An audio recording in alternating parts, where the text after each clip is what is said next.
Hello everyone. तो हम लोग जैसा कि जानते हैं उपिंदर सिंह जो हमारी बुक है उसका कितना ज़्यादा इम्पोर्टेंस रहता है एग्जाम्स में। तो आज की हमारी क्लास में हम लोग उपिंदर सिंह बुक से जो नोट्स मैंने बनाए हैं वो देखेंगे। ये नोट्स काफ़ी कंसाइज्ड हैं। ये मैंने टोटल 70 पेजेस में पूरे बुक के नोट्स बनाए हैं। तो आज सबसे पहले हम लोग देखेंगे सोर्सेज को। सोर्सेज में सबसे पहले आता है नुमिस्मैटिक्स। ठीक है, तो नुमिस्मैटिक्स का मतलब होता है स्टडी ऑफ कॉइन, और स्टडी ऑफ कॉइन इन सच ए वे ताकि हम लोग पास्ट को उससे रिकंस्ट्रक्ट कर सकें।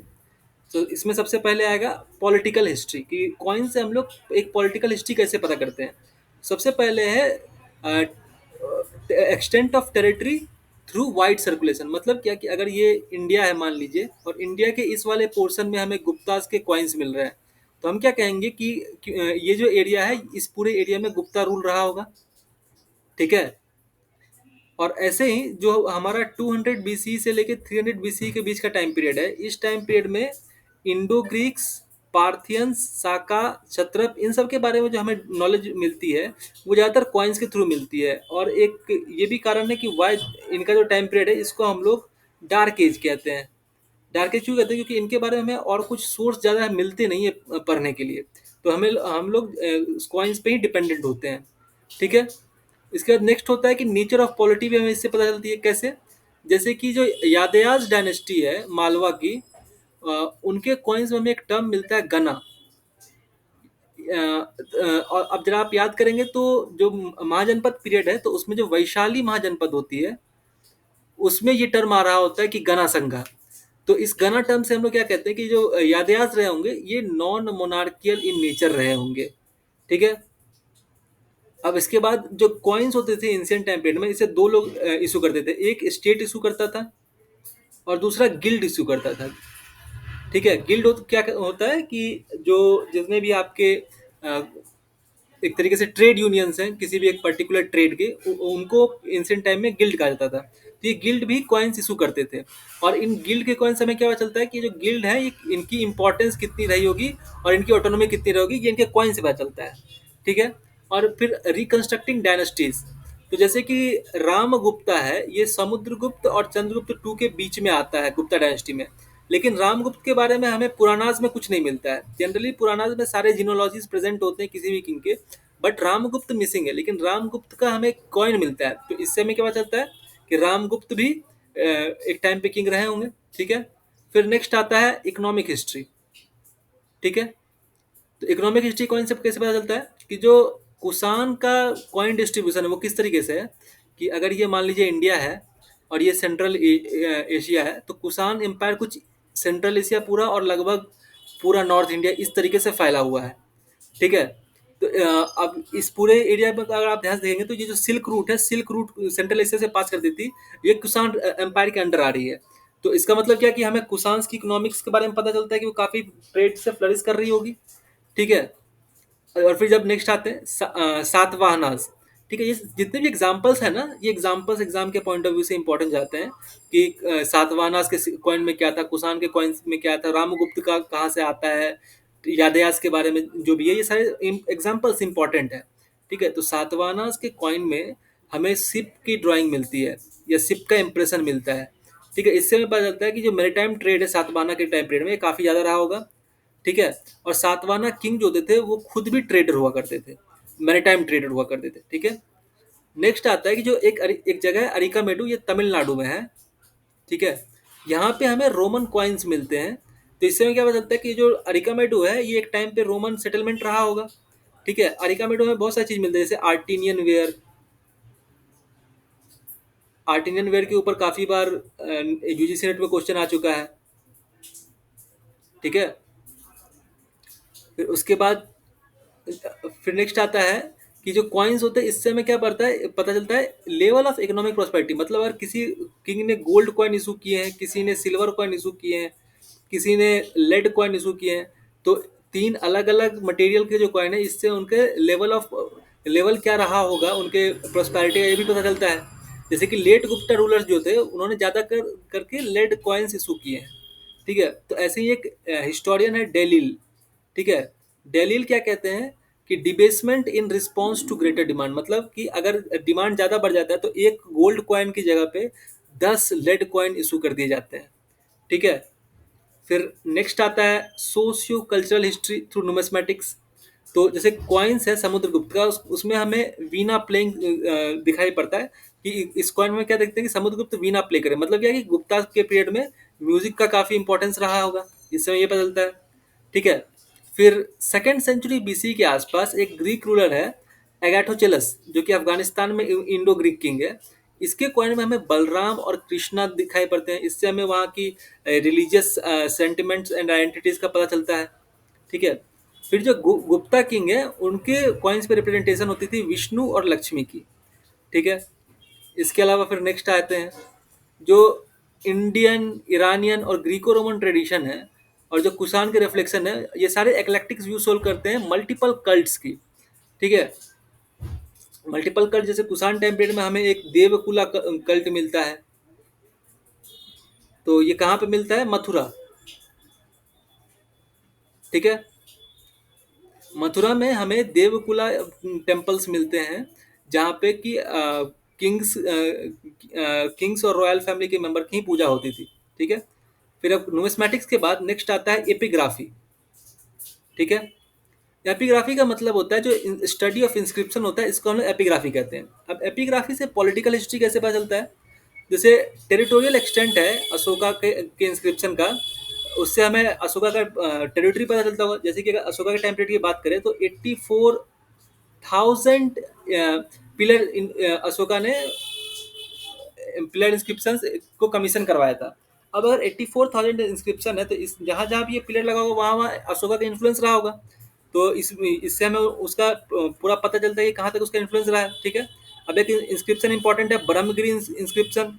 ठीक है। और ये इन सीटू इंस्क्रिप्शन नहीं है। अब ब्रह्मगिरी इंस्क्रिप्शन आए तो एक और इंस्क्रिप्शन जान लिया जाए, कंगन हल्ली इंस्क्रिप्शन। कंगन हल्ली इंस्क्रिप्शन, ये वो जगह है जहाँ पे हमें एक टर्म मिलता है रन्यो अशोका। ठीक है। बाकी सारे जगहों पे जो अशोकन इंस्क्रिप्शन है उस पे हमें पियादसी मिलेगा, देवनाम पियादसी मिलेगा, बाकी सारे नाम मिलेगा, बट अशोका नहीं मिलेगा। तो कंगनहल्ली इंस्क्रिप्शन से हमें पता चलता है कि जो इंस्क्रिप्शन है ये किसने लिखवाया है? अशोका ने लिखवाया है। ठीक है। फिर नेक्स्ट आता है जीनोलॉजिकल इन्फॉर्मेशन, हमें इनसे मिलता है, लेकिन इसमें एक बात ध्यान देने वाली होती है कि क्योंकि ये एक ह्यूमन ने लिखा है तो कई बार इसमें एग्जैजरेशन होता है। ठीक है। जैसे कि इसमें एग्जाम्पल क्या क्या हो जाएगा? अलाहाबाद पिलर इंस्क्रिप्शन और आई होल इंस्क्रिप्शन। ठीक है। अब काफी सारे लैंड ग्रांट से जो रूलर्स देते हैं, जैसे कि सातवाहना ने लैंड ग्रांट दे रखा था काफी सारे वेजल्स को और ब्राह्मण्स को। और जो ब्राह्मण्स को जो लैंड ग्रांट मिलता है उसको क्या कहते हैं? ब्रह्मदेया। ब्रह्मदेया ग्रांट। ठीक है। फिर नेक्स्ट आता है इकोनॉमिक हिस्ट्री, कि इंस्क्रिप्शन से इकोनॉमिक हिस्ट्री कैसे पता चलेगा। ठीक है। जो एक इंस्क्रिप्शन होता है जो हमें मिला है चोला किंग राजराजा 3 के टाइम का, इसमें क्या बताया गया है कि जो फार्मर्स है ये इनके ऊपर काफी ज्यादा अनबियरेबल टैक्सेस डाल दिए गए थे, जिससे कि इनका लेबर ड्यू काफी ज्यादा बढ़ जाता है और ब्राह्मण्स और टैक्स कलेक्टर को ड्यू कलेक्ट करने में दिक्कत हो रही होती है। ठीक है। अब टैक्स कलेक्टर तो टैक्स कलेक्ट कर समझ में आता है, बट ब्राह्मण्स क्यों कर रहे हैं? वो इसलिए कर रहे हैं क्योंकि जो ब्रह्मदेया लैंड होती थी, ब्रह्मदेया, उसमें टैक्स कलेक्शन का जो पावर होता है वो उस ब्राह्मण के पास होता है, किंग उनसे टैक्स कलेक्ट नहीं करता है। ठीक है। फिर नेक्स्ट हमें पता चलता है एक्सटेंशन ऑफ एग्रीकल्चर, कैसे? Through grant of land in forest area. मतलब किंग्स क्या करते थे, अगर मान लीजिए ये एक फॉरेस्ट एरिया है तो किंग क्या करेंगे कि किसी को भी ये एरिया दे देंगे, उनसे कहेंगे कि तुम यहाँ पे सारे पेड़ काट के एग्रीकल्चर स्टार्ट करो और ये लैंड फिर तुम्हारा हो जाएगा। ठीक है। फिर नेक्स्ट है construction and repair of water work. जैसे कि गिरनार इंस्क्रिप्शन है उसमें हम लोग को मिलता है एक रिकॉर्ड। रिकॉर्ड क्या कहता है कि जो सुदर्शन लेक है उसको मौर्यन पीरियड में रिपेयर करवाया गया था, मॉडर्न पीरियड में बनाया गया था और बाद में रिपेयर करवाया था साका रूलर रुद्रदामन ने। ठीक है। फिर आता है socio cultural history through inscription. तो इसमें है हाथी गुम्फा इंस्क्रिप्शन, ये किसके टाइम पीरियड में आता है? खाड़वेला। इसमें रिकॉर्ड होता है donation of Khandagiri and Udayagiri caves to Jain. ठीक है। कि खंडगिरी और उदयगिरी केव्स को जैन्स को डोनेट किया गया था। ठीक है। इसके बाद नेक्स्ट है donation of Lomas Rishi cave to Ajivikas by Ashoka. अब अजीविकास क्या थे? हेटेरोडॉक्स सेक्ट थे और महाकाली गोसाला इसके लीडर होते थे। ठीक है। इसके बाद नेक्स्ट आता है बेस नगर इंस्क्रिप्शन या हेलियोडोरस पिलर इंस्क्रिप्शन। इससे इस इंस्क्रिप्शन से हमें हेलियोडोरस का जो फेथ है ये पता चलता है। हेलियोडोरस कौन रहता है? ये एक एम्बेसडर रहता है इंडो ग्रीक रूलर एंटियल एंटियाक्लाइडिस का, ठीक है, जो कि टक्सिला में रूल करता है। ठीक है, और ये पहला इंस्क्रिप्शन है जो कि हमें वैष्णविज्म से रिलेटेड इंफॉर्मेशन देता है। ठीक है। अब एक इंस्क्रिप्शन है जहाँ पे हमें पता चलता है कि जो वाकाटाका क्वीन थी प्रभावती गुप्ता, जो कि एक्चुअली एक गुप्तान गुप्तान प्रिंसेस थी। ठीक है, ये लैंड ग्रांट देती है। अब अगर वो लैंड ग्रांट दे रही है तो इसका मतलब क्या है कि उसके पास लैंड को होल्ड करने का पावर है। तो इस समय क्या चलता है, वुमेन के पास एक्सेस ऑफ रिसोर्स रहा होगा। ये सब हमें इंस्क्रिप्शन से पता चल रहा है। ठीक है, फिर आता है लुम्बिनी इंस्क्रिप्शन। ये अशोकास के विजिट को बताता है उस जगह को। लुम्बिनी इंस्क्रिप्शन के अलावा एक और इंस्क्रिप्शन बहुत इंपॉर्टेंट है, रोमन दई इंस्क्रिप्शन। यहाँ पे अशोका टैक्स फ्री करता है रोमनदेही एरिया को। क्यों करता है? क्योंकि ये जो एरिया होता है यहीं पे बुद्धा का जन्म हुआ होता है। ठीक है। फिर नेक्स्ट आता है history of language literature and performing arts. जैसे कि कुदईमली इंस्क्रिप्शन है जो कि नोट करता है क्या क्या, सेवन राग, पिलर इन नटराज टेम्पल, और फिर कोट एंड वर्सेस फ्रॉम नाट्य शास्त्र ऑफ भरत मुनि। तो यहाँ पे ये इंपॉर्टेंट हो जाता है कि नाट्य शास्त्र किसने लिखा है? भरत मुनि ने लिखा है। ठीक है। फिर नेक्स्ट आता है ईरान इंस्क्रिप्शन, जहाँ पे पहली बार हमें सती के एविडेंस मिलते हैं। ठीक है। फिर आता है मंडसौर कॉपर प्लेट जो कि इकोनॉमी के बारे में बताता है। फिर आता है उत्तर मेरू इंस्क्रिप्शन जो कि पॉलिटी या लोकल सेल्फ गवर्नमेंट के बारे में बताता है। ये उत्तर मेरू इंस्क्रिप्शन प्रांत का चोला के टाइम पीरियड का इंस्क्रिप्शन है, जिसमें कि लोकल सेल्फ गवर्नमेंट किस तरीके से फंक्शन करती है, उसमें इलेक्शन कैसे होता है, इन सब चीज़ों का डिटेल दिया हुआ है। ठीक है। अब आता है एंशिएंट इंडियन टेक्स्ट। ठीक है। तो इसमें रोमिला थापर है, ये कहती है क्या कि जो टेक्स्ट है एंशिएंट इंडियन, इसमें दो तरह की हिस्ट्री है। एक है एम्बेडेड, दूसरा है एक्सटर्नलाइज्ड। एम्बेडेड क्या होता है कि ऐसी टेक्स्ट जिसमें कि हिस्ट्री और मिथ दोनों है, उसमें से हमें हिस्ट्री निकालना पड़ेगा। और एक्सटर्नलाइज्ड क्या है? जिसमें कि डायरेक्ट हिस्ट्री दी हुई है। ठीक है। अब जैसे कि दान स्तुति है, वो रिकॉर्ड करते हैं एक्सप्लॉइट ऑफ क्लैन चीफ। और इसके अलावा और वो क्या रिकॉर्ड करते हैं? इवेंट इन अथॉरिटेटिव टेक्स्ट, ये रिवील क्या करते हैं? डिजायर टू प्रिजर्व पास्ट, की पास्ट को जो पास्ट जो हमारा रहा है उसको प्रिजर्व करने का जो डिजायर होता है, ये रिवील करते हैं। फिर जो महाभारत है ये डील करते हैं काफी सारे वाइड टॉपिक्स के साथ, जैसे कि किनशिप, मैरिज, वॉरफेयर। ठीक है। इसके अलावा ये रिवील करते हैं transition from clan based society to kinship based society. ठीक है। इसके अलावा जो एक्शन ऑफ एथिक्स होते हैं इस पर काफी डिस्कशन है। इसके अलावा इसके लेटर डायडेक्टिक सेक्शंस है, ये इंडोर्स करते हैं किंगडम्स और ब्राह्मणिकल कोड को, जैसे कि गीता। ठीक है। इसके बाद आता है पुराणास। पुराणास में जिनोलॉजी, किसी भी रूलर का जो जिनोलॉजी है वो पुराणास में जनरली मिलता है हमें। ठीक है। जिनोलॉजी को लिए जो वर्ड यूज है वो है वंशानुचरित। ठीक है। इसमें हमें एक तो वंशानुचरित्र मिलता है, इसके अलावा और क्या क्या मिलता है? Accounts of mountain, river, place. ठीक है। इसके अलावा emergence of religion cult based on devotion, जैसे कि शिवा, शक्ति, विष्णु। इसके अलावा काफी सारे पुरानिक स्टोरीज हैं, जैसे कि इनकाउंटर और interaction between demons, god and sages, ये सब हमें मिलता है। इसके अलावा allegoric representation of interaction among people belonging to different culture, ये सब हमें मिलता है। अच्छा, अब एम्बेडेड के साथ प्रॉब्लम क्या है कि इसमें जो सोसाइटी का व्यू है ये टॉप डाउन है। मतलब क्या कि जो किंग है वो किंग के व्यू पॉइंट से लिखा हुआ है। ठीक है। और ये हिस्ट्री के साथ एम्बेडेड है, तो अब हमें ना इसमें से हिस्ट्री और मिथ अलग करना पड़ता है। इसके बाद इसमें काफ़ी सारे सुपर नेचुरल नेचर होते हैं। ठीक है। और जो टाइमलाइन होती है ये डेट कहाँ से कहाँ तक हो रही है? 6000 BC टू 1000 BC।